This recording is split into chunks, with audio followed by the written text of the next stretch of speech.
স্বচ্ছ ভারত অভিযান সংগঠিত করল বিজেপির ৬ আগরতলা মন্ডল কমিটি। এদিন ৬ আগরতলা মন্ডল কমিটির উদ্যোগে কুঞ্জবন বিপণী বিতান মার্কেটের সামনে এই স্বচ্ছ ভারত অভিযান সংগঠিত করা হয়।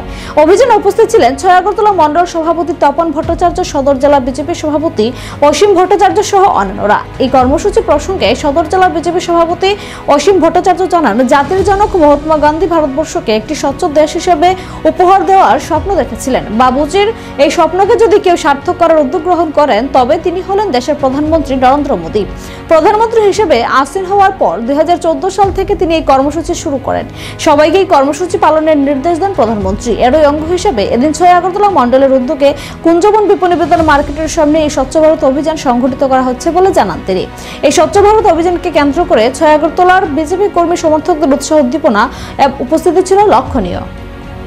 এখানে আমরা প্রতিনিধি আসা যাওয়া করবো, দেখছি যে এখানে একটু নোংরা অবস্থা পড়ে আছে দীর্ঘদিন যাবৎ। আমরা এখানে আজকে স্বচ্ছ ভারত অভিযান করব।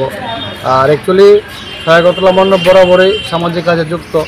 আমাদের পার্টি যে কার্যক্রম দেয় ওইগুলো তো আমরা করি, পাশাপাশি আমরা নিজেরও কিছু কার্যক্রম হাতে নিই, যেমন স্বচ্ছ ভারত অভিযান, কোনো মন্দির পরিষ্কার, তাছাড়া রক্তদান শিবির, যেমন এই মাসেও রক্তদান শিবির আছে। আমরা প্রতিনিয়ত কোনো না কোনো সামাজিক কাজ আমরা করে নিয়েছি। আমাদের পার্টি থেকে আমাদের চেয়ারম্যান, নজরুল চেয়ারম্যান আছেন, আমাদের প্রদীপ চন্দ্র মহোদয় আছেন, তাছাড়া আমাদের এসসি মোর্চার সভাপতি আছেন, সবাই আছেন এখানে আমরা কার্যকর্তা।